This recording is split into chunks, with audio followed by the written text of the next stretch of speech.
Chapter 9, A Plan Forms.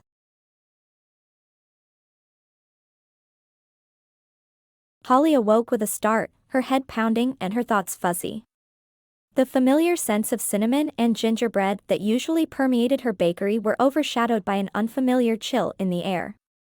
As her vision cleared, she realized she was lying on the worn couch in her bakery's back room, wrapped in a patchwork quilt adorned with smiling snowmen. Hushed voices drifted from the kitchen, the urgent tones punctuated by occasional bursts of magical energy that made the air crackle. Holly struggled to sit up, wincing as her body protested the movement. "I'm telling you, a direct confrontation is suicide."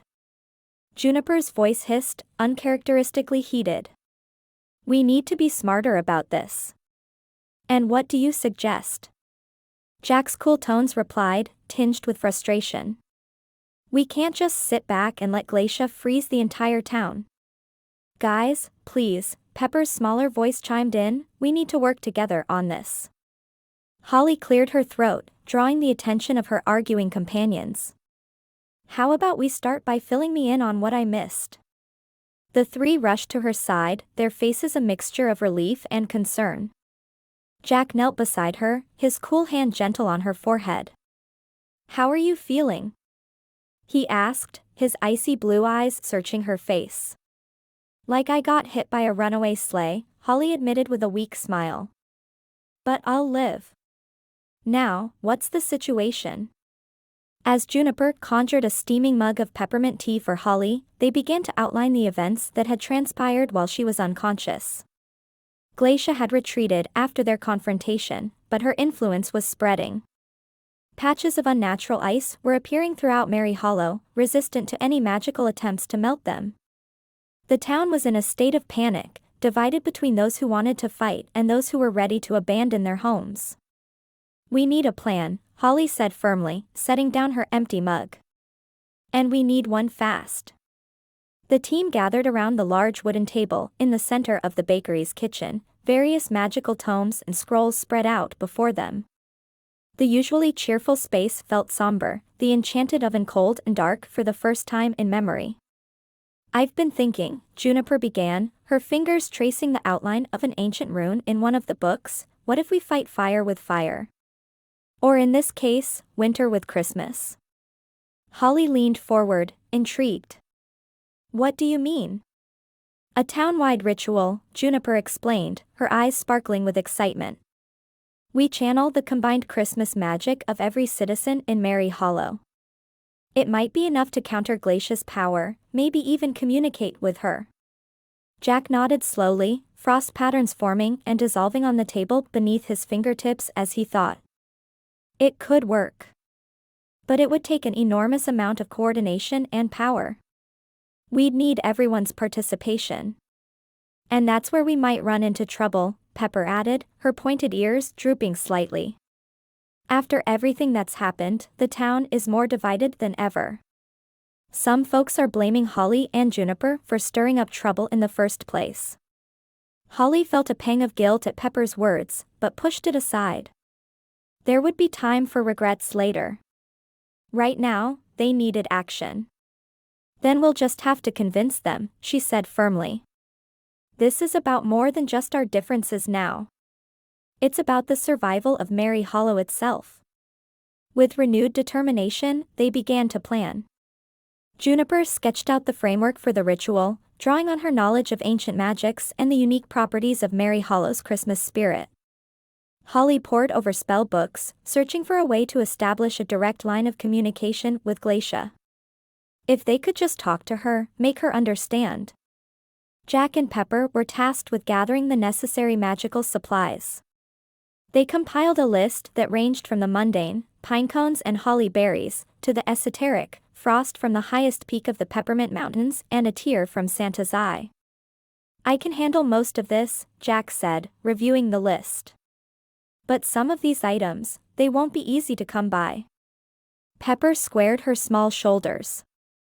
"Leave it to me. The Magical Council has resources we can tap into. And I know a few shortcuts through the enchanted postal system." As the others worked, Holly retreated to a quiet corner of the bakery. She closed her eyes, focusing on the warm, vibrant magic that had always flowed through Mary Hollow. But now, she could feel an undercurrent of something colder, wilder. Winter magic, seeping in through the cracks in their eternal Christmas. Instead of fighting it, Holly tried to understand it, to feel its rhythms and patterns. Slowly, painstakingly, she began to craft a spell. It was unlike anything she had ever attempted before, a delicate weaving of Christmas cheer and winter's chill. If it worked, it would allow her to speak directly to Glacia, mind to mind, spirit to spirit. Hours passed in a flurry of magical experimentation and heated debates. The sun had long since set, not that anyone could tell through the perpetual blizzard that now engulfed Mary Hollow. The bakery, usually so warm and inviting, felt like the last bastion of Christmas cheer in a world being consumed by winter. As midnight approached, they finally had the outline of a plan. The ritual would take place in the town square, centered around the great Christmas tree. Every citizen would have a role to play, from the youngest elf child to the eldest reindeer herder. They would channel their magic, their memories of Christmases past, their hopes for Christmases future, all into a singular purpose, to reach out to Glacia and find a way to coexist. It's risky, Juniper admitted, running a hand through her hair. If it goes wrong, we could end up giving Glacia even more power. But if it works, Holly countered, we might just save everything we love about Mary Hollow while restoring the natural balance. Jack nodded, his expression solemn.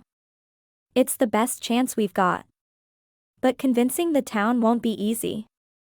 They were interrupted by a knock at the bakery door. Holly opened it to find Mayor Cordelia Candy Cane, her usually jolly face creased with worry. Miss Evergreen, she said, her voice tired but determined, the town council has called an emergency meeting. We need you and your team there. It's time to decide Mary Hollow's fate. Holly exchanged glances with her companions. This was it. The moment of truth. We'll be there, Mayor, she said. And we have a plan to present. As they prepared to leave the safety of the bakery, Holly couldn't help but feel a mixture of hope and trepidation. They had a plan, yes, but would it be enough? Would the people of Mary Hollow, scared and divided, be willing to come together for this desperate gambit? They stepped out into the street, and Holly gasped. The Mary Hollow she knew was barely recognizable. The once cheerful gingerbread buildings were now encased in sheets of jagged ice. Frost patterns crept up walls and across windows, beautiful but alien. The eternal Christmas lights, which had defined the town for so long, were dark and lifeless. But as they made their way towards the town hall, Holly began to notice something. Here and there, candles flickered in windows. The warm glow of fireplaces fought back against the encroaching ice. And in the faces of the few citizens they passed, she saw not just fear, but determination. Look, she said softly to her companions, gesturing to a group of elf children building a snowman. The snowman wore a lopsided Santa hat and held a candy cane like a sword. They're not giving up. They're adapting. Jack squeezed her hand, a rare smile softening his frosty features. That's the spirit of Mary Hollow. That's what we're fighting for. As they approached the town hall, they could see a crowd gathering. Elves, humans, and magical creatures of all kinds were filing into the building, their breaths visible in the frigid air. The atmosphere was tense, but there was an undercurrent of something else. Hope, perhaps. Or at least the willingness to hope. Before they entered, Juniper pulled Holly aside. Listen, she said, her voice low and urgent, whatever happens in there, whatever they decide. I want you to know I'm with you. All the way. Holly felt a lump form in her throat. After years of estrangement, after all the secrets and misunderstandings, here they were. Sisters, united once more. Thank you, she whispered, pulling Juniper into a tight hug. That means everything. Inside the town hall, the air was thick with tension and the mingled scents of peppermint and pine. Holly and her team made their way to the front, where Mayor Candy Cane stood behind a podium shaped like a giant candy cane.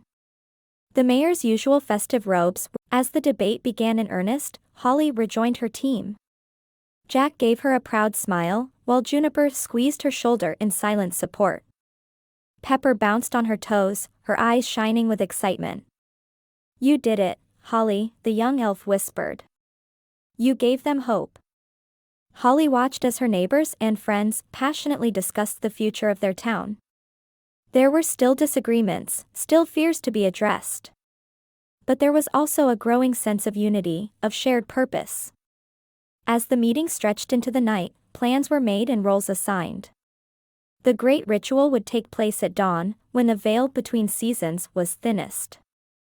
Every citizen, from the oldest elder to the youngest child, would play a part in channeling the combined magic of Merry Hollow. When they finally emerged from the town hall, the first light of dawn was breaking over the snow-covered roofs. The streets were quiet, but it was no longer the eerie silence of fear. Instead, there was a sense of anticipation in the air, of a town holding its breath before taking a great leap. Holly and her team paused on the steps of the town hall, looking out over the frost-covered buildings of Merry Hollow.